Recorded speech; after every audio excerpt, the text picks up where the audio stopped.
Hindi stories. सच्ची सेवा क्या होती है। एक बार दो पड़ोसी राज्यों में युद्ध छिड़ गया। बहुत भयानक युद्ध चल रहा था। युद्ध में बहुत सारे सैनिक घायल हो जाते थे।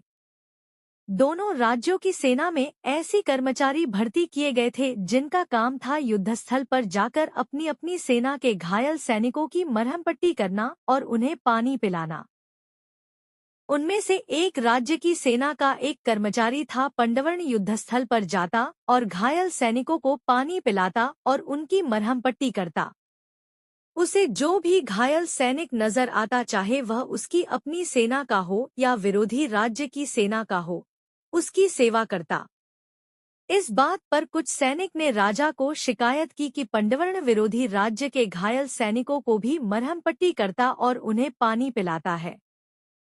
राजा ने उसे तुरंत बुलाया और उससे पूछा, पंडवर्ण, तुम्हें घायल सैनिक की सेवा के लिए रखा गया है, किंतु तुम तो विरोधी राज्य के सेना के घायल सैनिकों को भी सेवा कर रहे हो, ऐसा क्यों?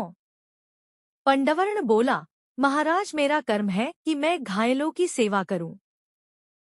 मैं जब युद्ध स्थल पर जाता हूं तो मुझे सिर्फ दर्द से कहारते घायल मानव नजर आते हैं। मुझे उनमें अपना या विरोधी नजर नहीं आता है। मुझे सिर्फ अपना कर्म याद रहता है, इसलिए मैं हर घायल की सेवा करता हूँ। पंडवर्ण की बात सुनकर राजा ने उसे गले से लगा लिया और कहा, पंडवर्ण, तुम सच्चे सेवक हो। कहानी का सार यह है कि सेवा अपने या पराये को देखकर नहीं की जाती। जिस सेवा में पक्षपात हो वह सेवा नहीं होती।